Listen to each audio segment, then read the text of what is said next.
In this video, I'm going to show you how to create EKS cluster using Terraform.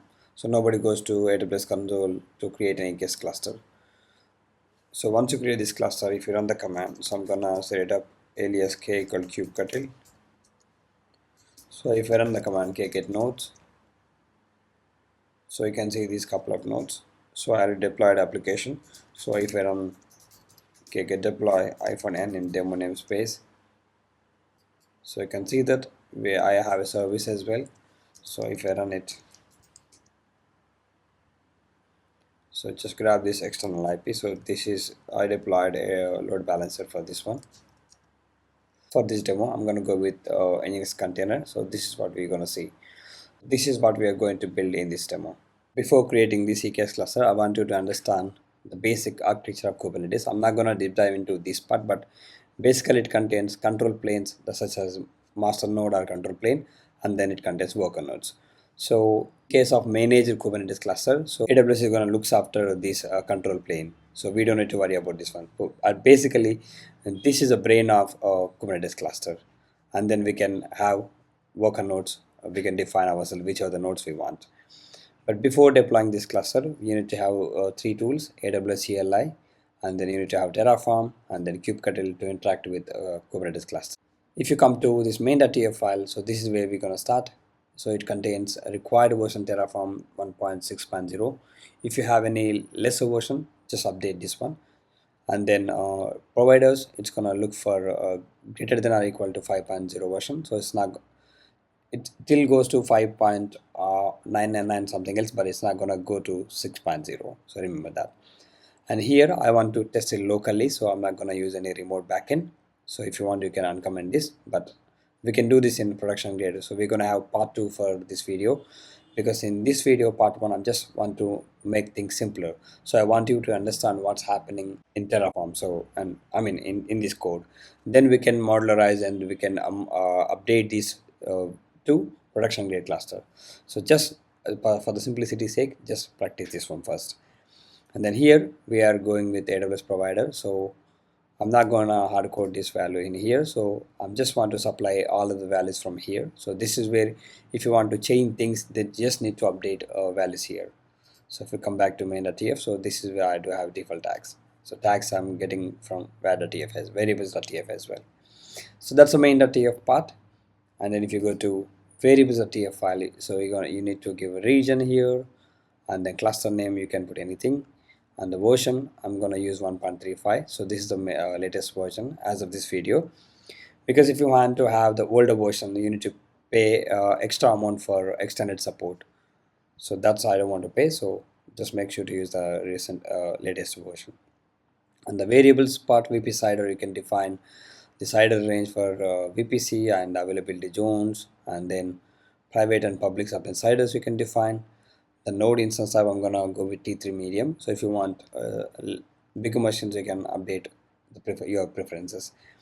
And then here I'm gonna have two nodes, and then minimum size, it's a one worker node, but it's gonna have all the time two. That's a desired state. And then node maximum nodes, you're gonna have 4 here. So it's gonna, once you deploy this one, it's gonna create auto scaling groups, so that ASE is going to maintain these nodes. The tags, you can define which of the tags you want. And in production we always use tags, so remember that. And then if you look into this vpc.tf, so this is the bigger file. So this one we have a VPC, and then make sure to enable DNS support and host names, because your EKS cluster is gonna look for a worker nodes to register inside them, so you need to enable these things. And then you're gonna create internet gateway for public subnets, and here you can see the public subnet. So make sure to have these tags. That's how EKS cluster recognizes. Whenever EKS cluster wants to deploy resources on AWS, so it's going to look for these tags to recognize public and private subnets, and just make sure to enable this. So ALB for this one. For private, you can use internal ELB. And then it's gonna, NAT gateway needs elastic IP, and this one I'm just gonna create a single NAT gateway. This is not a production grade, but in production grade you need to have each AZ have one NAT gateway for high availability.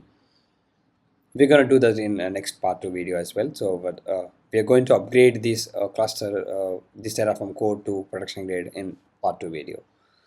And here you can see NAT gateway, and it depends on internet gateway. So after creating internet gateway, it's going to create this NAT gateway, because we basically deploy NAT gateway in public subnet.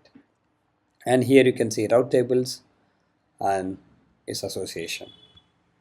So before creating this cluster, we need to have roles.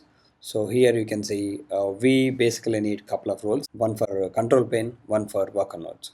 For the control plane, I'm gonna create this role. So I'm gonna append this cluster name -, cluster role. So that's basically EKS -demo and then cluster -role. That's the role I'm gonna get for the class control plane, and then I'm going to attach these policies. So this ARN is going to be universal for all accounts. So how you're going to get this ARN, basically if you want to look in here, just copy this policy name, go to AWS and look for IAM and policies, and then put the policy name. So if you click on the policy name, you can get this ARN. So this is going to be universal for all accounts, so you can stick with these, so you don't need to change anything. Here it's gonna create EKS cluster policy. So when you deploy, when you want to create EKS cluster, so it needs certain permissions, and then once it assumes this role, it's gonna get those permissions. And the VPC resource controller, so it's gonna put your EKS cluster in these VPCs. So it needs permission for that as well. So it needs these couple of policies. And for the EKS nodes, and they need these policies to register these nodes in the cluster. So worker node policy, and then CNI for the this is an add-on. So basically this is the pod networking. So when you deploy resource and EKS cluster inside the Kubernetes, and then it's gonna those parts are gonna get IPs, and then this plugin helps them to get IP addresses. And then this one easy to containerize read only. So whenever our worker nodes want to pull images from CR, then it needs this policy. And then that's all about this IAM.tf. And then if you go to EKS.tf, so we are going to create a security group for EKS cluster control plane, and then worker nodes. So this security group for worker nodes. And then here, if you scroll down, you can see cluster. This is where we are defining. Name you're going to get from variables, version as well, and the roles we are going to create an IAM.tf file. And then it's gonna, in the VPC config section, you need to give the subnet IDs. So we are going to give public and private subnets. So we usually count for that. So you need to give this reference expression. And then security groups, we're going to use cluster security group.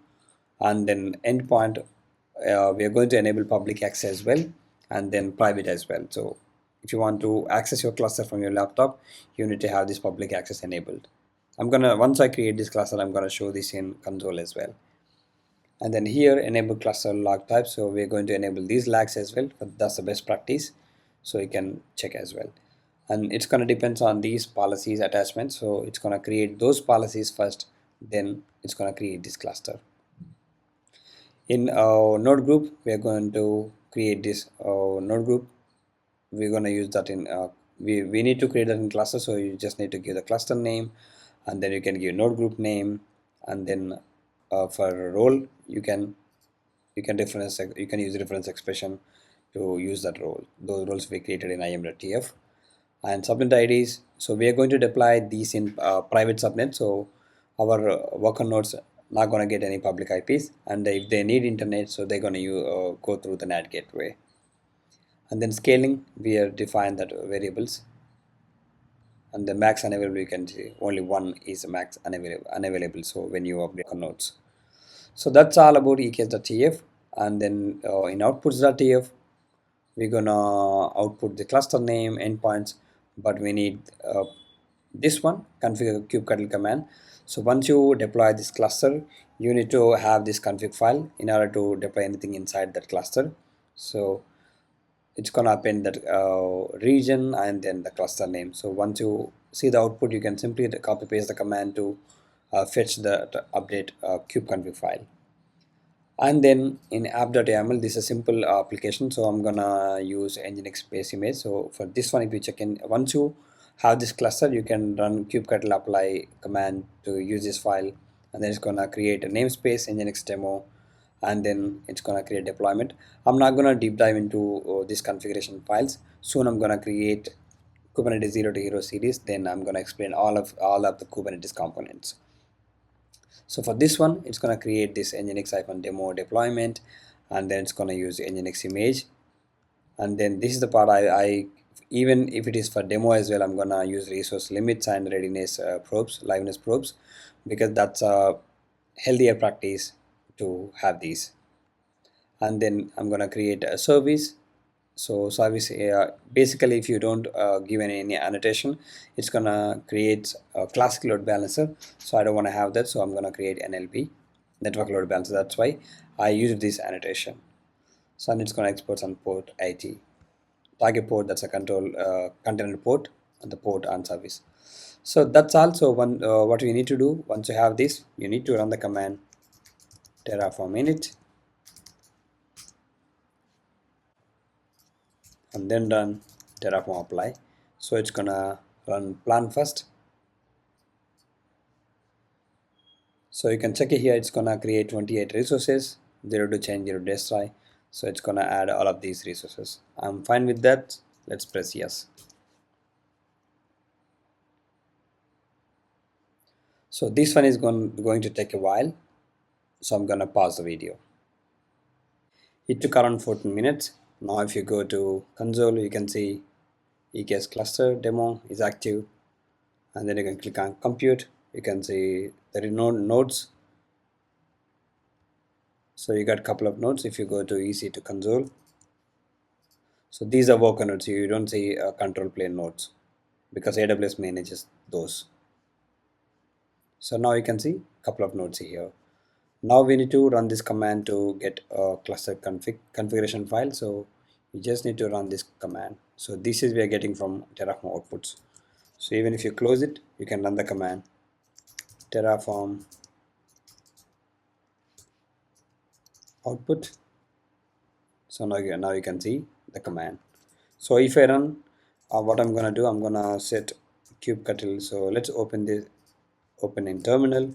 So let's run alias k equal kubectl. So I want to type kubectl all the time. So now if I run k get nodes, so I don't see, because I need to run this command first to update that config file.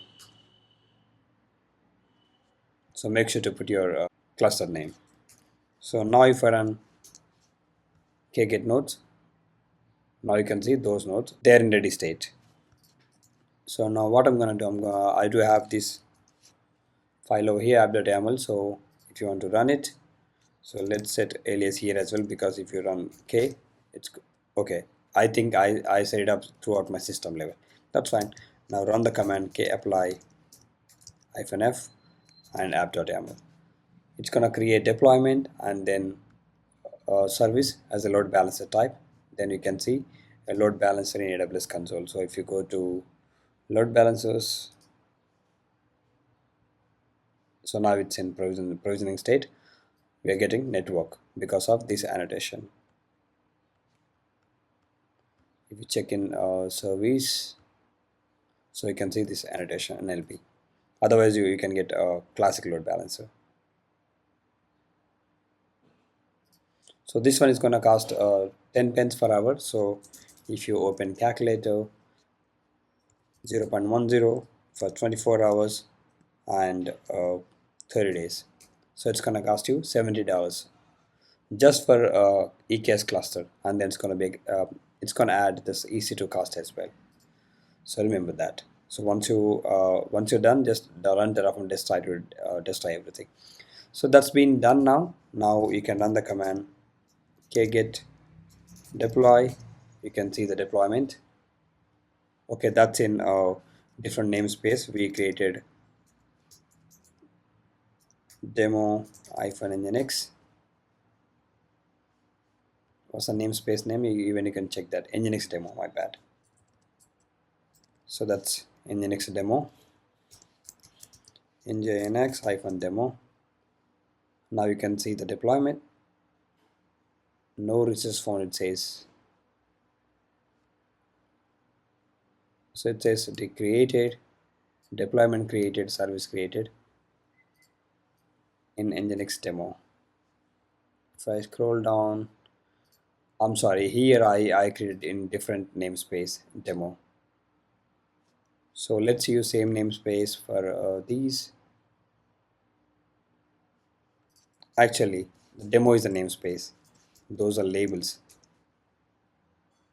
So now you can see the deployment. And then if you want to get service, you can run the command svc. So you can grab that external IP from here as well, the DNS name. Whether you can get it from here and then you can go to here as well in the console. So you can have the same one. So if I try to visit it, because it's still in provisioning state, if I refresh it, yeah, it's active now. So let's see if I refresh it again. Let's paste it. Let's use HTTP just to make sure.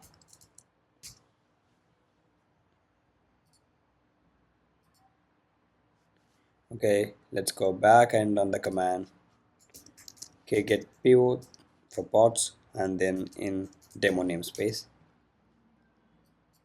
So those are running. If you want, you can get logs as well. So run the command logs, the pod name, and that's in different namespace. So -n demo, that's a namespace. So now you can see logs as well. So if you, now you got the welcome to nginx page. So that's how you can deploy. You're gonna destroy these resources. Run the command delete -f and the file name. Now it's gonna delete a deployment as well as that service. So soon it's gonna delete this load balancer as well. So that's been deleted now. If you want to destroy the cluster, you need to run Terraform destroy.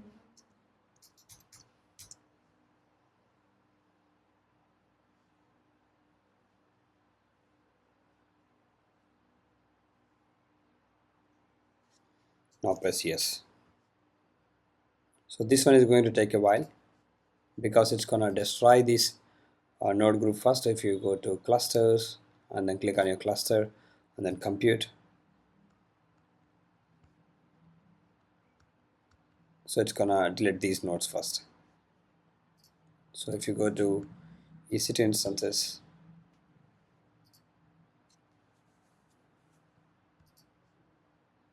now it's deleting these nodes.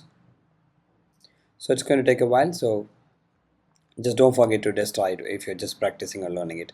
In the next video, we are going to upgrade this to production grade cluster because we need to use modules, and I'm gonna use some securities as well. So we can see that in the part 2. Thank you so much for watching.